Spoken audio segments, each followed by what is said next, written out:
Mga mahal ko, ilalagay ko na tong aking itong aking spring onion para masama siya dyan sa kakakulo.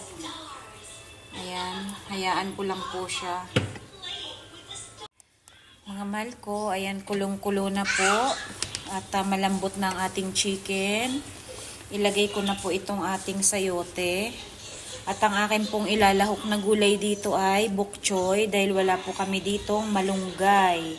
Wala ring dahon ng sili. Bok choy lang po ang aming available. So yan po ang aking isasahog mga mahal ko. Hayaan ko muna mag-boiling yan. Maluto ang ating malunggay. Ay ang ating sayote bago ko ilagay ang ating bok choy. Ayan mga mahal ko. Ito namang aming tirang pagkain kagabi, kahapon. Ay aking iinitin at gagawang ko ng paraan para sumarap. Pang-almusal naman namin ito ngayon. Ayan po.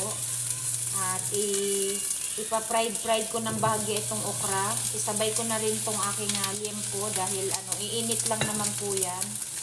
Kasi lalagyan ko naman yan ng alamang at saka yung chili garlic po. Itong may natira kasi kaming langgunisa. Ayan. Ihalo ko na rin tong aking chinap na bawang, sibuyas at kamatis mga mahal ko. Sama-sama sila together dyan. Ilalagay ko na rin tong aking alamang, 1 spoon. At lagyan ko na rin po ng chili garlic. Ayan. Yes, sarap.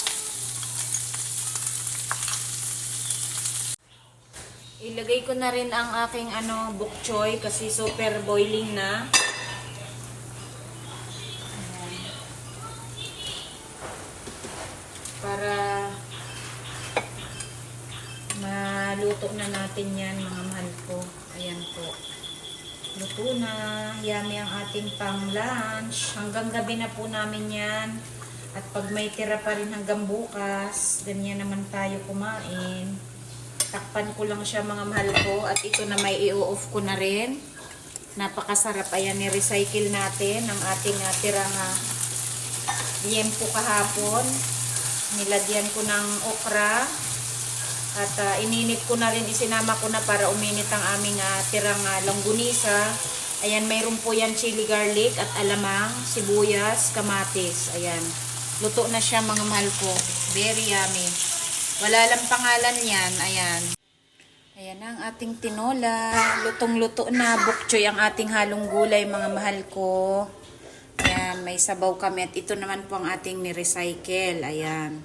Na pork liempo. Nilagyan natin ng ating paboritong okra. Alamang. Ayan. At ang ating kamatis, sibuyas na pula. At saka meron siyang chili garlic. Ayan po yung dalawang yan. Ayan. At isinabay ko na maipainit ang ating tirang langgunisa. Ayan. Kakain na kami ng almusal mga mahal ko. Mga mahal ko, the moment of truth. Ayan. Kakain na kami. Ayan. Ang sarap ng ulam namin. Mayroon kami pang natirang langgunisa. Tig-isa kami ni Ate Mian. Pero syempre bata pa yan. 40 lang yan. Mahilig lang talaga ako sa ate kuya, di ba mga mahal ko? At ito naman ang aming tirang broccoli. Ayan. Na may pork din siya kasi yan ang aming ulam kahapon. Sa drinks naman ng lola nyo, hindi po ako nagkape. Nagawa ako ng ginger tea ako ngayon. Ayan. Kain na tayo mga mahal ko. I love you all. God bless us all. Ingat tayo pong lahat. At signal number 1 or 2 yata dito sa Bagyong Leon. Ayan, ngayon. At sana maging safe lang tayo lahat mga mahal ko. God bless us all.